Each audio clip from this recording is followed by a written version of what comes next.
Hi all, I wanted to share with you some exam questions that highlight the skill continuum. It's really important we understand the continuum of skill. So if we think about open and closed skills, for example, we've got open skills at one end of the continuum and closed skills at the other end of the continuum. It doesn't mean that everything is going to be either this end as an open skill or this end as a closed skill. Different skills are going to be at different points throughout the continuum. It's really important that we're aware of that. The first question asks which one of the following is the best example of an open skill. And it's worth mentioning that this question's not saying that only one of the options is an open skill. It's asking which one of the options is furthest down the continuum towards that open skill end. So we've got a tennis serve, a shot put, a cartwheel, and a pass in football.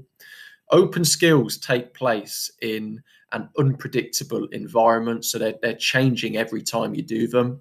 A tennis serve, a shot put, and a cartwheel all have elements of an open skill, but they're all quite repetitive actions, so you'd probably put them more towards the closed skill end of the continuum. A pass in football is completely different every single time you make a pass during a match, depending on whereabouts you are on the pitch, what type of pass are you looking to play, a long pass or a short pass, where are your opponents, where are your teammates. So it's a very open skill. So the answer is definitely going to be D, a pass in football. Next question is identify which is the more complex skill, dribbling in hockey or running a marathon. Imagine you've got that skill continuum again. We've got complex skills at one end and simple skills at the other end. So which of these two skills is closer to that complex skill end of the continuum?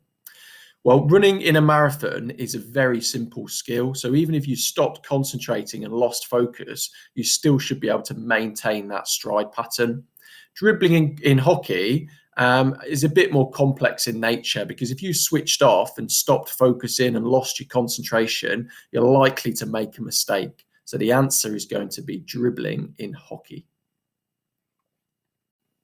Next question, we've got a open and closed skill continuum. We can see where the tennis serve is on that continuum towards the closed end, and we're asked justify using examples why the tennis serve has not been placed at the extreme end of the closed part of the continuum. So a pretty wordy question worth 4 marks.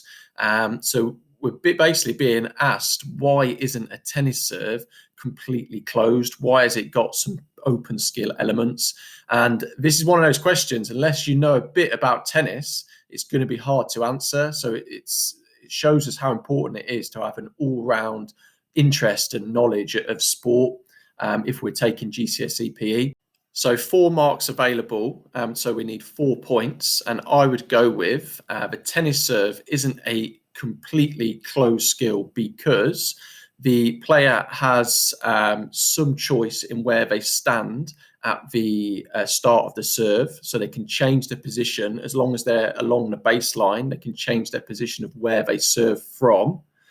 Secondly, the position of the opponent is going to change. So the opponent might stand deeper, they might stand closer to the service box, they might stand wide and further out, and that might change how the serve is then produced.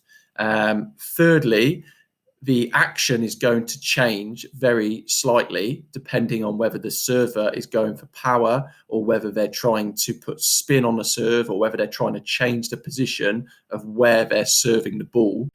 And finally, the conditions that you're playing in. So which surface are you playing on? Is it clay? Is it grass? Is it hard court? And this could change the type of serve that you go for, but also the weather conditions. If you're playing outside, is it hot? Is it windy? Is the weather going to change the way that you need to approach that serve? As always, I hope that is useful. And for more questions and quizzes and videos, you can go to thepeclassroom.com.